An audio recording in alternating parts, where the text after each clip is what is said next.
Welcome, guys, into King Josiah TV, where this channel was created to educate, promote, and influence the kingdom of Jesus Christ in this world. As your host, I am Josiah. Guys, before we get started, guys, you know I always ask, if you're listening on YouTube, go ahead and smash the subscribe button for me. And if you're listening audibly on Apple Podcast or Spotify, go ahead and hit that follow button, guys. All right, let's go ahead and get into it. Watch giants fall like Goliath. David, I dance. This ain't no tick-tock. God told me that my steps was ordered. Walking in flip-flops. Chris Rock, how they laughed at me. Women in the church and them speaking, because I've heard there's been a lot of debates in the Christian community and outside of the Christian community about should women speak? Are they able to speak? And I think that it's very pertinent that we have these discussions and not have people thinking that the Bible is against women or the Bible is something that women shouldn't listen to or have because it makes them subservient to men and pushes them down, because that's the complete opposite of the gospel.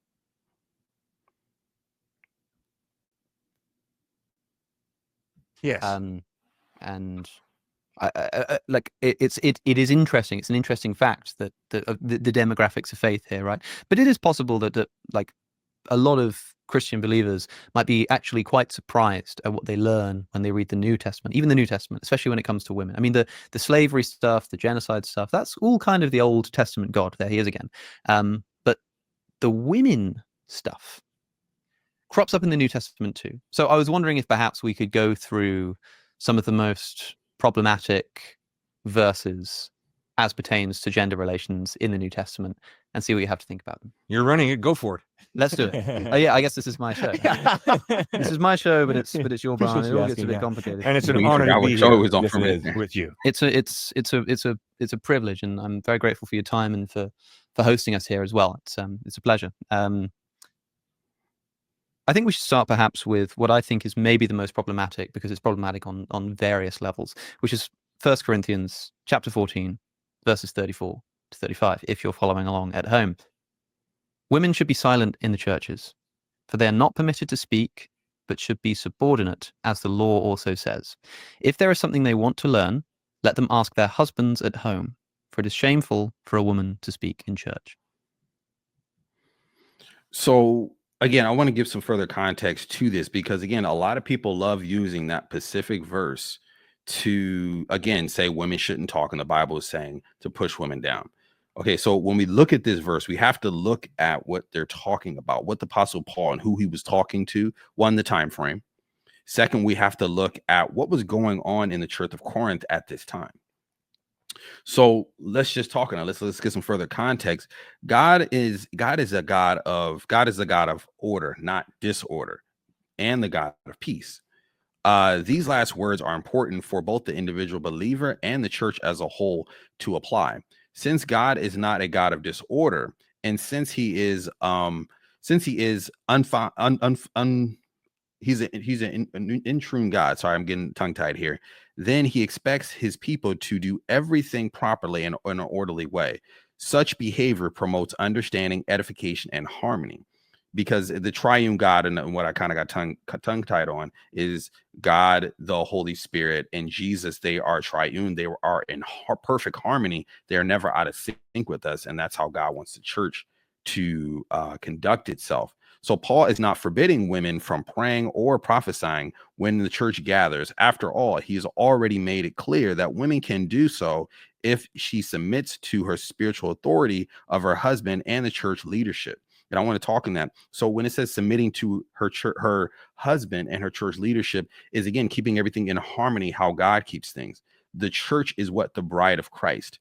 And we submit ourselves to Christ, but God doesn't say you can't prophesy. God doesn't say you can't preach. We just submit ourselves to the other authority. Again, God has everything to do with authority, but it doesn't make you're not equal.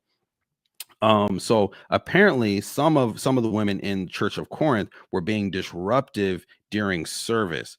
So pretty much what he was trying to say is that during service, there was people, not just women, in the church in Corinth, they were speaking out of turn. Church was turning into a debate. Church was turning into a back and forth, just random things going on. And there was no harmony from the men and from the women. So if you read this whole chapter that Paul was talking about, this is what he's in reference to.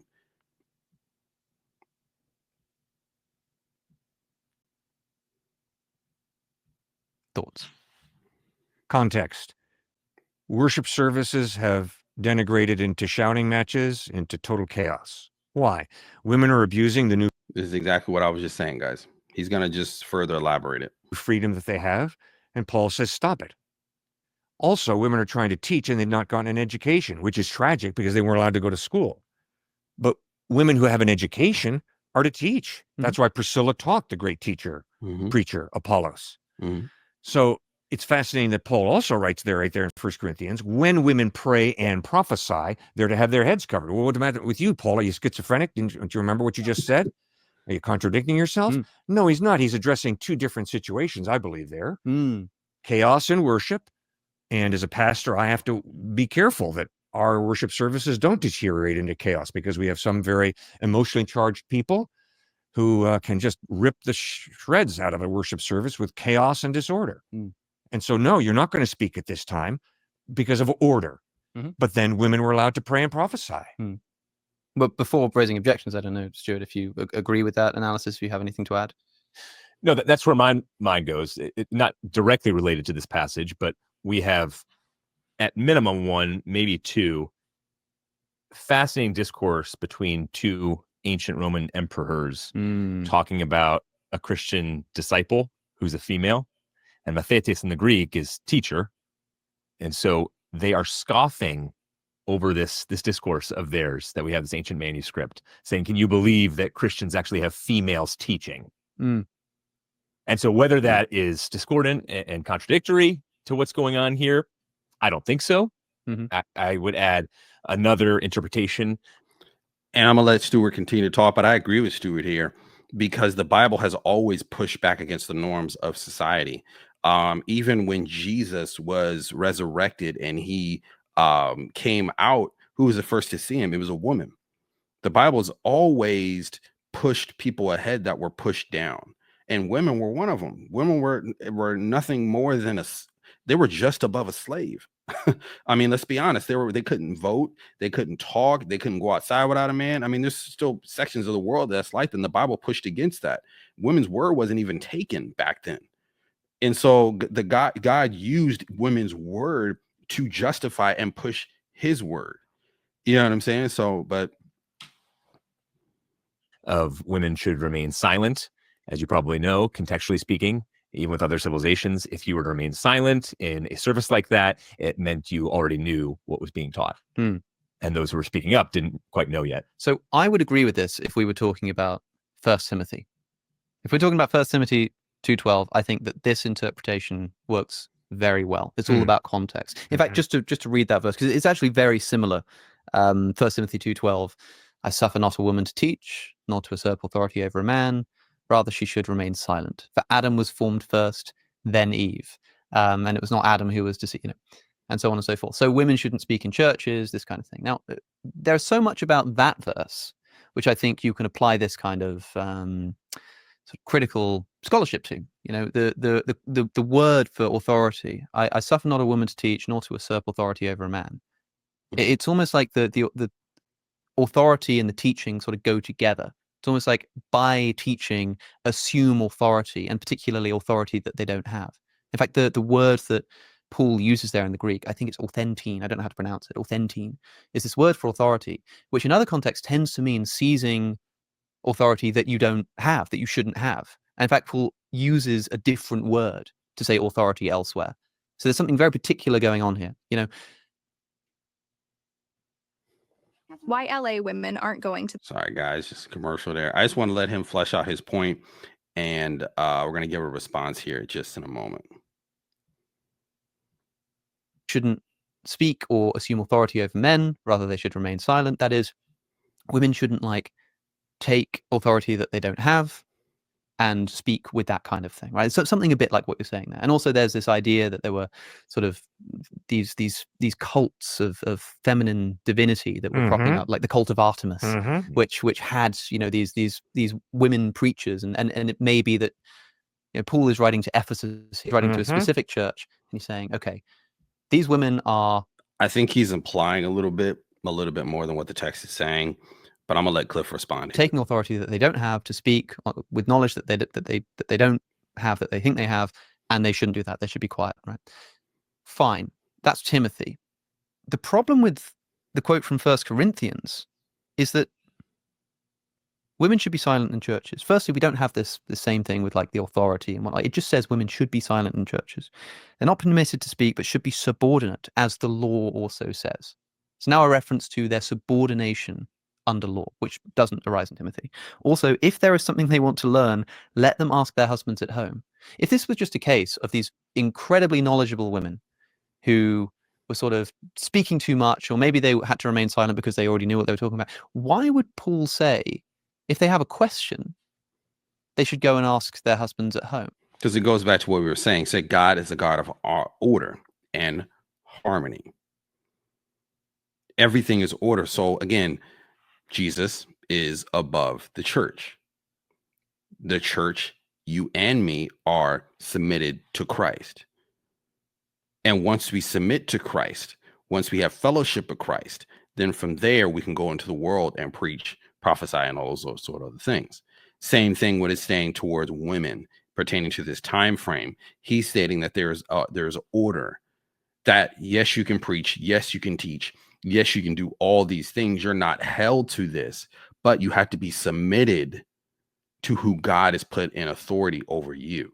And when I say over you, it doesn't mean pushing the women down again. It doesn't mean the woman can't speak. It doesn't mean the woman can't have a say so. It's not saying that. Like, it seems like a much more troublesome verse, for it is shameful for women to speak in church. Like, my solution to this, I don't think Paul wrote these words, especially given that, like you say, just a moment ago, Paul has said that women should cover their hair when they prophesy. Firstly, it's not necessarily the case. I suppose you could prophesy outside of church, right? Like, it's not necessarily a contradiction. You could say, like, somebody's prophesying out on the street, and if you're going to do that, cover your hair. Right? That it doesn't say. I don't think Paul would be contradicting himself just to say that women shouldn't speak in church. Because when he says that women should cover their hair, it's specifically when they prophesy. It's not when they speak in church. It's when they prophesy, right? But it does seem like maybe he's being a bit contradictory here. Also, he's referencing the law. They should be in submission, as the law also says, which is a very like un-Pauline thing to do. Paul is all about like Christ and grace, and the law is something, and yet here this appeal is being made to the law. So he seems to contradict himself, and he also seems to make a very un-Pauline, assertion. But also, this is the only verse in any of Paul's letters which, in our earliest manuscripts, moves around in the manuscripts. Sometimes it's up here, sometimes it's down here in the earliest manuscripts. And so it's this weird thing where, and also if you read the text, Paul is talking about, like, Paul is speaking to the Corinthians about Corinthian matters, and he's talking about other stuff. And then suddenly, out of nowhere, is this verse. Women should be silent in the churches. You know, if they've got anything to ask, they should go and ask it at home. And then it's right back to talking about to the Corinthians. I don't think this is random. When you read the whole verse, the whole portion, when it starts out, I think it's 21, when he starts talking, he's literally talking about church and church order. He goes from the ministers, the people that prophesy, how the men should conduct themselves, and then the women. He's going down the line of the pecking order of the church. I don't think it's random. I don't know. I think he's being a little intellectually dishonest, but I know he's doing that to spark the conversation and to keep the get the questions that people that aren't believers would want to know, which I agree with that. But on a completely different subject matter. So it seems to me that Paul didn't write these words. These words found their way into Paul's letter, even though he never actually wrote them. And there's some interesting scholarship to suggest that that might be the case. What seems to have possibly happened here is that a scribe who's copying out Paul's letter sees him talking about like women prophesying and all this kind of stuff. And so he writes in the margin his own note, like, yeah, but women should remain silent. It's a disgrace. You know, they should go home and ask their husbands. And as these manuscripts get copied, it finds its way into the text, which is not an uncommon thing in the ancient world for that kind of thing to happen, something to find its way into the text like that. That would also explain why it moves around. It would also explain why it contradicts something he said a moment ago. It would also explain why it's not very Pauline. And the funny thing is, he's probably saying that because he's read it in Timothy, even though arguably Paul didn't write the entire letter of Timothy, right? And so, in other words, my solution to this, my salvation of Paul here is just to say, well, he didn't write those words. And interestingly, that allows me to absolve Paul.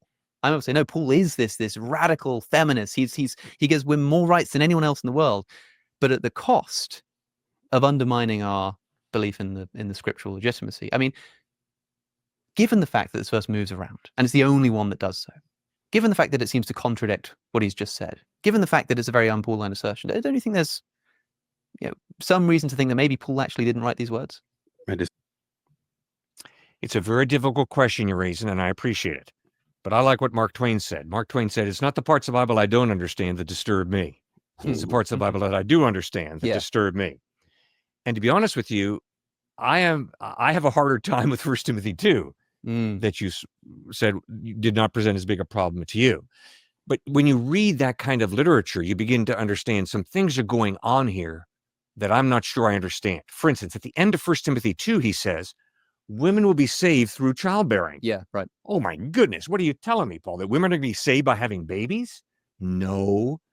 But obviously Gnosticism taught the physical bringing children into the world is dirty and inferior. Mm-hmm. And I think the Bible clearly teaches, no, the body is a beautiful gift from God. So don't trivialize childbearing and think it's wrong. Mm-hmm. Also, when he says Adam was formed first, yes, who gives a rip? Unless you're dealing with pantheism, which says Mother Earth. That's what's really significant. And if you're battling in Ephesus, pantheism that says we worship planet Earth, we worship nature, and you're saying, oh, no. We don't worship nature. We worship the God who created nature. That's very similar to the first commandment. I am the Lord your God who brought you out of slavery, out of the land of Egypt. You're to have no other gods before me. Well, why is he so fascinated about no other gods before me? Because of polytheism.